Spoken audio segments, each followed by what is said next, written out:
then they'll cause more suffering. Because they have to walk their own path with the choices that they've made, the karma that they've built up. Yeah. Sometimes that's their path and they need to walk it. Yes, absolutely. Obviously, with compassionate people like us, we want to help. It's the first instinct to help people. Absolutely. But sometimes it's counterproductive for that person. So it takes a lot of wisdom to know the difference when to help and when not to. Yeah. Well, that's what the masters know. So they know who to help and how much to help. So it's individual. Like Asha says, like through teachings, it's individual. So they know exactly about what you need and how much you need and how you need it. That's the difference. We don't know. We can just speculate, or we can just put it on the world or on YouTube or whatever. And whoever is interested, he can see that and he can sift whatever is helpful to him and choose to get it or not. That's the most maybe we can do. But the master knows exactly. He will tell you, you have to do this because it's good for you. But we don't know. Like, for example, someone has an injury or something, but they're eating sugary foods or something like that, which is going to slow down the healing process. Yeah. Or just eat in general. So you could advise a fast for them, and then that would really speed up the healing process. But a lot of people are shocked even to miss one meal, you know? Yeah. What to speak about, So you can give them the knowledge and give them the books to read it, but it's up to them. Yeah. To do if they want to use it or not. And it's very interesting what you said about the cocoon. This story about the cocoon with the little girl helped one. She bought one cocoon and she was looking the butterfly and then formed and it formed and it sprang the wings and flight, and then the second one she decided to help and died because it needs the struggle to develop the fluid into the wings. If there is no struggle into the fluid, into the wings, there is no fluid, so it dies. So that's what you're referring to. So we don't ask for an easier life, we ask for a stronger constitution. Exactly. For the struggles that you go through in life shape the character. Yes. Sometimes the situation can be perceived as suffering, but in hindsight, when you look back on it, if it never happened, you wouldn't be the person that you are today. Yeah. It wouldn't have led you to the moments that you have today. But at that moment, you think, why is this happening to me? But afterwards, you go, thank you, that happened to me. That's so true. And also, like Swami Ananda says, easy life is not a victorious life. Because how much you will learn. Being comfortable makes you soft. Yeah. Having luxuries makes you soft. Yeah. Sometimes you need maybe a little bit. You deserve some to rest, but it has to be a balance. Not like if I'm not like people. Yeah, people they confuse that good karma with bad karma. So they think everything that is comfortable is a good karma. Everything that is not comfortable is a bad karma. No, it's not like that. It's like, is it like it may be comfortable for you to win the lottery. You think it's a good karma, but let's say somebody wins the lottery, he starts to drinking, he starts to get in bad company, he takes drugs and he ruins his life and he's ruined. Is that a good karma? No, it's not. Actually, it's a bad karma. So it's a difference. A good example is the story where the farmer sends his son out to find some wild horses.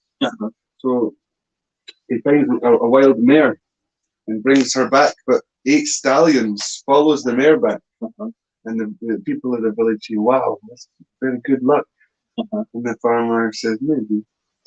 So the son is trying to break one of the stallions one day. He falls and breaks his leg. And then the village people say, oh, that's bad luck. And the farmer says, maybe. And then the conscripts from the army's coming around to recruit for soldiers. But they say, oh, you have a broken leg. Oh, sorry, we can't take you to the army. And the villagers say, oh, that's good luck. And the farmer says, maybe. That's exactly, that's a really good story. It's absolutely, exactly. Yeah. Well, let's see. What more we can do? You can rest today. It's fine because from that. I've still got some energy. Oh, yeah. As long as I don't eat my belly full, then I'll be okay. All As right, soon as I yes. eat my belly full, then I'm Sluggish. Yeah, relaxed. yeah, And yeah. so if, Yeah, that's absolutely true. I've heard that when you especially when you travel long distances, you don't. It's not good to eat at all. There is a very famous book written from a marketer actually, and it was called "What Not to Eat in an Airplane," and it was everything. yeah, it was really successful. And then when you think about it, actually the point of the whole book was what not to eat in an airplane. Anything, Yeah, I didn't eat anything on at the all. airplane. But at the airport, I found a beautiful salad. Oh yeah, It was like a grated cucumber and some maybe a little bit of cabbage on it, and it's lovely. And then there was a beetroot salad as well. Okay. And I mixed them together. Oh right. Oh. And that was lovely. Yeah, but it's light. It's nothing too difficult for this food. Yeah. So great. Yeah, I was practicing Kalpa as well. Okay. Good. Yeah. With these teachings, you have the tools to live to live rightly. So you always go toward joy and towards health, happiness, well-being. That's the divine. The divine. That's the whole point of the teachings and all of the rules and all of the practices. And because if you do them, you'll be happier. If you don't, if you do the opposite, you won't. So you learn it, or you learn it to do it, or you learn it in a bad way, or in a slow way, or in a fastest way. It doesn't matter. Everybody goes. That's why Valmiki says in Puro Paramayana, he says, no, there is nobody who doesn't believe in God.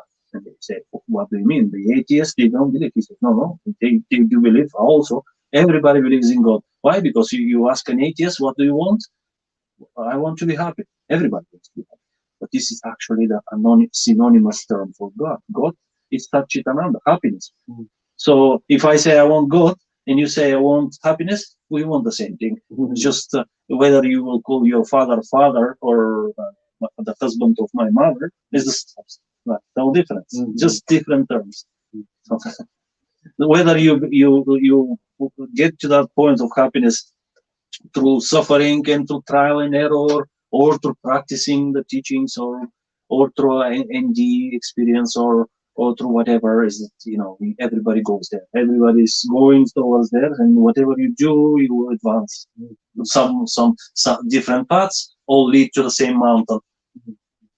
And if somebody says to you, "No, your path is wrong," and you go to hell and whatever, and then there is a very good like saying that all paths lead to the same mountain. The only wrong person is the one who goes around the mountain and screams to everybody their path is wrong. That's there are people who dedicate themselves to that. So pointing the finger. Yeah, and say no, this is wrong. This is wrong. But if you point the finger, then you always have the finger pointing back. 3-point fingers. 3 fingers point. Yeah. So don't point the finger. So yes, what is going on? We're still live.